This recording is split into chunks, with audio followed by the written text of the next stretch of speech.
बिस्मिल्लाहिर्रहमानिर्रहीम। अस्सलाम वालेकुम नाज़रीन, आज की वीडियो में हम बात करेंगे मौलाना तारिक जमील साहब के उस बयान के हवाले से जिसका चर्चा जो है वो पाकिस्तान की इलेक्ट्रॉनिक मीडिया और पाकिस्तान की सोशल मीडिया पर आज भी जारी है।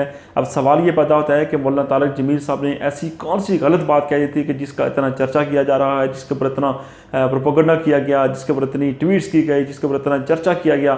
तो उसके बारे में आपको बताएंगे कि उसके पीछे रीज़न क्या थी, उसको क्यों बढ़ा चढ़ा कर पेश किया गया।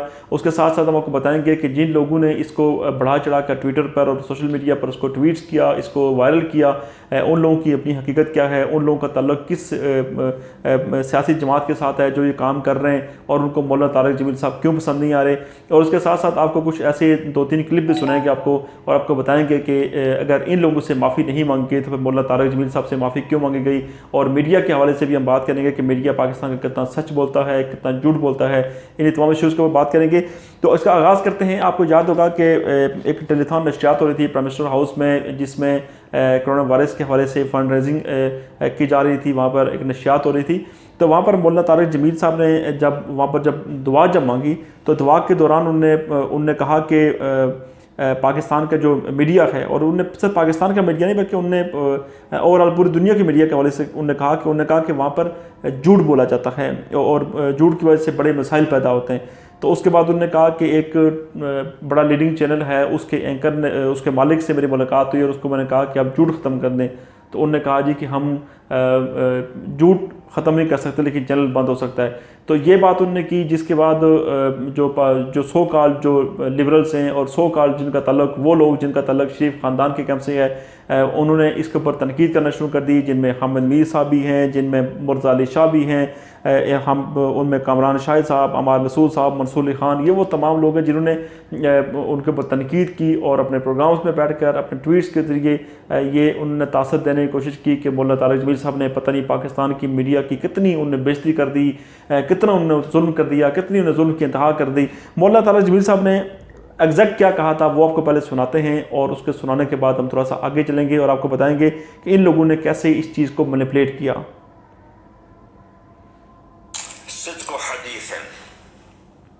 हमेशा सच बोलना, झूठ ना बोलना।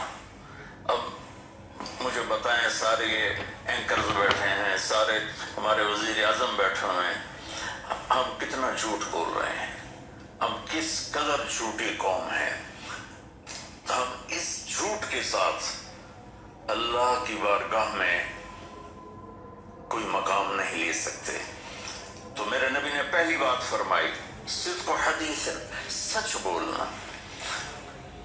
दूसरी बात फरमाया, हिफ्ज़ अमानतन, कभी किसी को धोखा ना देना। ये मेरे नबी ने फरमाया, मेरा उम्मती हर गुनाह कर सकता है, दो कभी नहीं करेगा, एक झूठ कभी नहीं बोलेगा, एक धोखा कभी नहीं देगा। तो वज़ीर आज़म साहब आप अकेले हैं, दयानतदार हैं, अल्लाह से रोने धोने वाले हैं, मांगने वाले हैं, लेकिन 22 करोड़ लोगों में सच्चे कितने हैं? 22 करोड़ लोगों में दयानतदार कितने हैं? एक बहुत बड़े चैनल में हाथ जोड़ के एंकर बैठे हैं, माफी मांग के बात कर रहा हूँ। एक बहुत बड़े चैनल के मालिक ने मुझसे कहा कोई नसीहत करे। मैंने कहा चैनल से झूठ खत्म कर दो। कहा फिर चैनल खत्म हो सकता है, झूठ नहीं खत्म हो सकता। तो जहाँ जिसको, ये सिर्फ पाकिस्तान की बात नहीं, पूरी दुनिया का मीडिया झूठा है और तो सबसे ज्यादा झूठ बोला जाता है। और मेरे रब को, मेरे नबी को झूठ से नफरत है। अब मैं कैसे बात करूं? तो मेरे देश में हया को किसने तार-तार किया? मेरे देश की बेटियों को कौन नचा रहा है? उनके कपड़े लिबास मुख्तसर कौन करवा रहा है? किसके गर्दन में मैं ये गुनाह डालूं? मैं मुजरिम हूं, मैंने अपनी कौम को नहीं समझाया, मैं अल्लाह से माफी मांगता हूँ। लेकिन जब मुसलमान की बेटी बेहयाई की तरफ चल पड़े और नौजवान बेहयाई की तरफ चल पड़े, ये पहला शख्स है जिसके लिए मेरे दिल से दुआ निकली जब इसने कहा कि मैंने आपको इसलिए बुलाया है कि मेरी कौम अपने नबी के साथ कैसे जुड़ जाए। उजड़े चमन के माली है, इमरान खान को उजड़ा चमन मिला है, कहाँ तक आबाद कर सकेगा? अल्लाह इसकी मदद करे। चमन के तख्त पर जिस दम शहे गुल का तजम्मुल था, हजारों में एक शोर था, गुल था, खुली जब आंख नरगिस सी, न था जुज़ खार कुछ बाकी, बताता बाग मारो रो, यहाँ गुलचा यहाँ गुल था, यहाँ गुलचा यहाँ गुल था।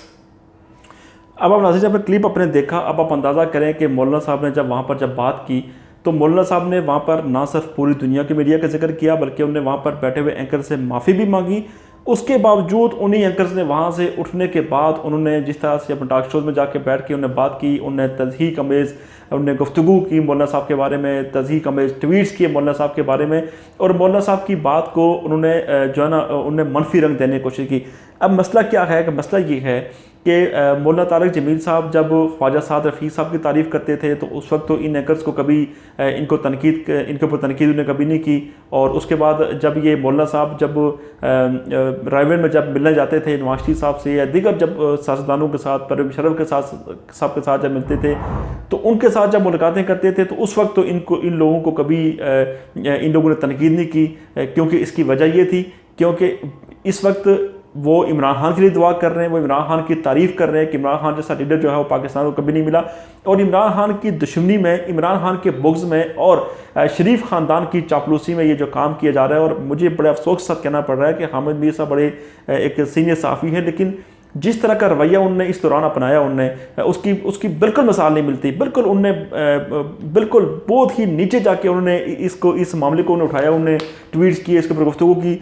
उसके बाद अगले ही दिन जब मोहम्मद मालिक साहब के प्रोग्राम में जब हामिद मीर साहब जब आए और भी दीगर लोग जब वहाँ बैठे हुए थे, तो जब उनको जब मौलाना तारिक जमील साहब को जब वहाँ पर जब बुलाया गया तो मौलाना साहब ने जब अपनी गुफ्तगू का आगाज़ किया तो उन्होंने गुफ्तगू के आगाज़ में ही उन्होंने पहली बात उन्होंने ये की, उन्होंने कहा जी मैं हाथ जोड़ के माफ़ी मांगता हूँ तमाम एंकर से, मैं तमाम मीडिया के लोगों से माफ़ी मांगता हूँ कि मुझे बात नहीं करनी चाहिए थी। मौलाना साहब ने तो अपनी ज़रा इज़्ज़त बचानी थी उन्होंने, क्योंकि उनके खिलाफ जो सोशल मीडिया पर जो उनके खिलाफ जो जहर उगला जा रहा था तो उसको तो उन्हें ख़त्म करवाना था, और उन्होंने जो है इसी में बेहतर समझा के यहाँ पर माफ़ी मांग के मैं अपने आप को साइडलाइन कर दूँ, इस जो इस कीचड़ में जब पत्थर मैंने फेंक दिया है तो लिहाजा इससे अपनी जान छुड़ा लूँ। तो उसके बाद हामिद मीर साहब ने एक फ़रौनियत से भरपूर उन्हें एक ट्वीट किया, और उस ट्वीट में उन्होंने क्या कहा, उन्होंने कहा कि मौलाना तारिक जमील ने कल शाम वज़ीर-ए-आज़म हाउस में होने वाली टेलीथॉन के दौरान मीडिया पर झूठ बोलने का इल्ज़ाम लगाया था, जिस पर उनसे सबूत मांगे गए थे। 24 घंटे के बाद आज शाम इन्होंने मुझ समेत तमाम मीडिया से गैर मशरूत तौर पर माफ़ी मांग ली। हामिद मीर साहब का ये जो ट्वीट था ये फ़रौनियत से भरपूर ट्वीट था, और वो ये ट्वीट करके बताना चाह रहे थे कि उन्होंने मौलाना तारिक जमील साहब को मजबूर किया माफ़ी मांगने पर। और झूठ, जहाँ तक झूठ का तस्करा है, क्या हामिद मीर साहब ने कभी ज़िंदगी में झूठ नहीं बोला होगा? क्या हामिद मीर साहब के ऊपर इल्ज़ामात नहीं है कि वो झूठ बोलते हैं? क्या हामिद मीर साहब के ऊपर इल्ज़ामात नहीं है कि वो किस तरह की सहाफ़त करते हैं पाकिस्तान में? क्या पाकिस्तान के दीगर जो मीडिया हाउसेस हैं उनके ऊपर इल्ज़ामात नहीं है कि वो भी झूठ बोलते हैं, वो ज़र्द सहाफ़त करते हैं? क्या ये जो मिर्ज़ा अली शाह, ये मंसूर अली ख़ान, ये जो दीगर जितने भी लोग हैं, क्या इनके ऊपर इल्ज़ामात नहीं है? क्या ये लोग झूठ नहीं बोलते हैं? क्या ये बिल्कुल सादिक और अमीन लोग हैं कि जो कहें कि झूठ नहीं बोलते? पाकिस्तान की मीडिया में झूठ बोला भी जाता है, पाकिस्तान की मीडिया में पैसा भी चलता है, पाकिस्तान की मीडिया में हर वो शख्स जिसको बहती गंगा में हाथ धोने का मौका मिलता है वो वहाँ पर अपना हाथ ज़रूर वहाँ पर मारता है। तो ये तो कहना गलत है कि मौलाना तारिक जमील साहब ने कोई गलत बात की। मौलाना तारिक जमील साहब ने कोई गलत बात नहीं की। और आजकल मैं आपको बताऊँ कि वो साफ़ी तबका जो कि नौजवान जो इस फील्ड में आए वो ये काम नहीं करते होंगे, लेकिन जो जितने भी पुराने लोग थे उनके ऊपर ये इल्ज़ामात लगते रहे। हम ये नहीं कह रहे कि वो लेते हैं नहीं लेते, लेकिन उनके ऊपर इल्ज़ामात ज़रूर लगते रहे, झूठ बोलने के इल्ज़ामात भी लगते रहे, उसके अलावा पैसे लेने के इल्ज़ामात भी लगते रहे। तो ये चीज़ें होती रही हैं, ये कोई गलत बात नहीं है। आपने देखा था कि बशीर लकमान और मेहर बुखारी का एक जो क्लिप आजकल बड़ा वायरल हुआ है, एक दफ़ा मलिक रियाज साहब जब प्रोग्राम जब कर रहे थे तो उसको आप लेके आप डिस्कस कर लें उसको। उसके अलावा हामिद मीर साहब भी कई दफ़ा अपने वीडियोज़ में, टीवी टॉक शोज़ में इसका तज़किरा कर चुके हैं, और वो ये बारहा दफ़ा कह चुके हैं कि जो ना किस तरीके से मीडिया झूठ बोलता है, किस तरीके से मीडिया के लोगों को जो ना पैसे दिए जाते हैं।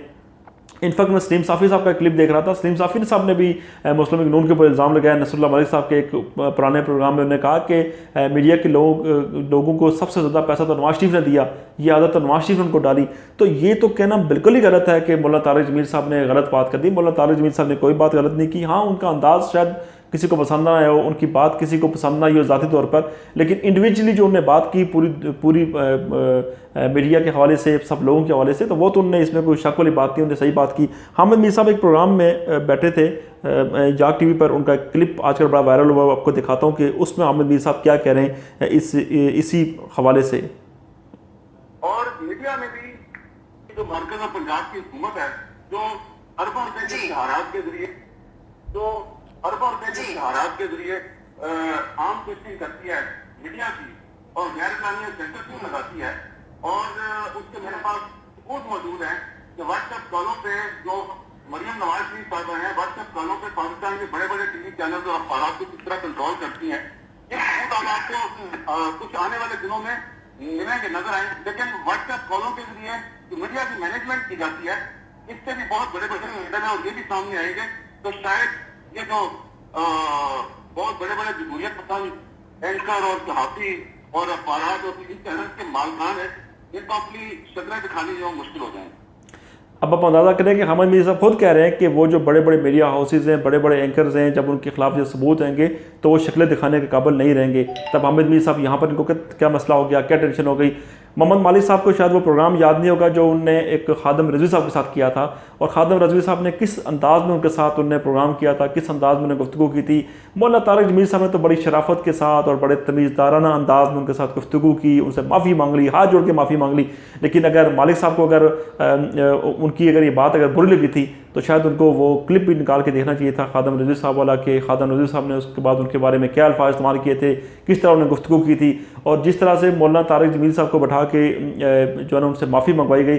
ایسے ہی کبھی حامد میر صاحب یا کبھی محمد مالک صاحب کبھی اپنے پروگرام میں بلائیں خادم رضوی صاحب کو، اور ان سے بھی ان کی جو کی گئی جو باتیں ہیں ان کے اوپر اگر معافیاں منگوا لیں اور معافی منگوا کے دیکھ لیں تو شاید ان کو اندازہ ہو جائے گا کہ کتنا فرق ہے دونوں شخصیات میں، اور کتنا جس طریقے سے تنقید کی جا رہی تھی مولانا صاحب کے اوپر وہ کتنی جائز ہے اور کتنی ناجائز ہے۔ اب سوال یہ پیدا ہوتا ہے کہ نواز شریف صاحب کے دور میں، پرویز مشرف صاحب کے دور میں لوگوں کے اوپر ایف آئی آر بھی کاٹی جاتی تھی، لوگوں کے میڈیا کے اوپر قدغن بھی لگائی جاتی تھی، میڈیا کے اوپر تنقید بھی کی جاتی تھی، ان کو غلط بھی، ان کا آزادی صحافت کو روندا بھی جاتا تھا، اور وہاں پر جو ہے نا کبھی اس طرح کے فتوے جاری نہیں کیے گئے میڈیا کی جانب سے علماء کے اوپر یا طارق جمیل صاحب کے اوپر۔ اور ابھی بھی خیر میڈیا کے اوپر قدغن لگانے کی بڑی باتیں ہوتی ہیں شکیل الرحمان صاحب کے حوالے سے، اس کے علاوہ جنگ اور جیو گروپ کے جو معاملات ہیں اس وقت حکومت کے ساتھ اس حوالے سے۔ لیکن سوال یہ پیدا ہوتا ہے کہ کیا حامد میر صاحب کا ضمیر وہاں پر کیوں نہیں جاگتا تھا؟ سعد رفیق کے معاملے پر حامد میر صاحب کا ضمیر، نواز شریف صاحب کی ملاقاتوں اور تعریفوں کے وقت کیوں نہیں ان کا ضمیر جاگتا تھا، اور دیگر صحافیوں کا؟ اور اس کے ساتھ ساتھ ان لوگوں نے معافی تو منگوا لی مولانا طارق جمیل صاحب سے۔ میں آپ کو ایک اور کلپ دکھاتا ہوں، وہ کلپ ہے رانا ثناء اللہ صاحب کا، اور رانا ثناء اللہ صاحب جو ہیں وہ ان اینکرز کے بارے میں اور ان تجزیہ کاروں کے بارے میں کس طرح کی لینگویج یوز کر رہے ہیں، میں آپ کو پہلے وہ دکھاتا ہوں۔ شارٹ سا کلپ ہے چند سیکنڈز کا، لیکن آپ کو اندازہ ہو جائے گا کہ انہوں نے کیا بات کی تھی۔ اینکر سارے جو ہیں وہ بڑے یہ جو اینالسٹ ہیں وہ بھی سارے یعنی جن کے ماں باپ کا نہیں پتا وہ آگے ٹی وی پہ بیٹھ کے جو ہے وہ 2-2 گھنٹے جو ہے وہ گھٹیا گفتگو کرتے ہیں۔ اب رانا صاحب فرما رہے ہیں ایک ٹی وی ٹاک شو میں کہ جن اینکرز کو، تجزیہ نگاروں کو اپنے ماں باپ کا نہیں پتا، وہ ٹی وی پہ بیٹھ کے 2-2 گھنٹے کا تجزیہ دیتے ہیں۔ تو کیا حامد میر صاحب نے اور محمد مالک صاحب نے اپنے پروگرام میں رانا ثناء اللہ صاحب کو بلا کر کبھی ان سے انہیں سوال کیا کہ بھائی رانا صاحب آپ نے یہ بات کی، ہم لوگ بھی پروگرام کرتے ہیں، حامد میر صاحب بھی پروگرام کرتے ہیں، ایک پرائم ٹائم شو کرتے ہیں، محمد مالک صاحب بھی کرتے ہیں، تو یہ تو ان لوگوں کے بارے میں بات کی گئی ہے، تو ان کو نہیں پوچھا گیا؟ کیونکہ ہمارا میڈیا بھی دوغلا ہے، ہمارے میڈیا میں بھی ایسے لوگ ہیں کہ جو کہ سچ سننا ان کو گوارا نہیں کرتا۔ اور صرف سچ کیا کہا تھا مولانا طارق جمیل صاحب کا قصور کیا ہے؟ مولانا صاحب کا قصور یہ ہے کہ مولانا صاحب نے صرف ایک بات کر دی، اور انہوں نے کہا کہ انہوں نے عمران خان کی تعریف کر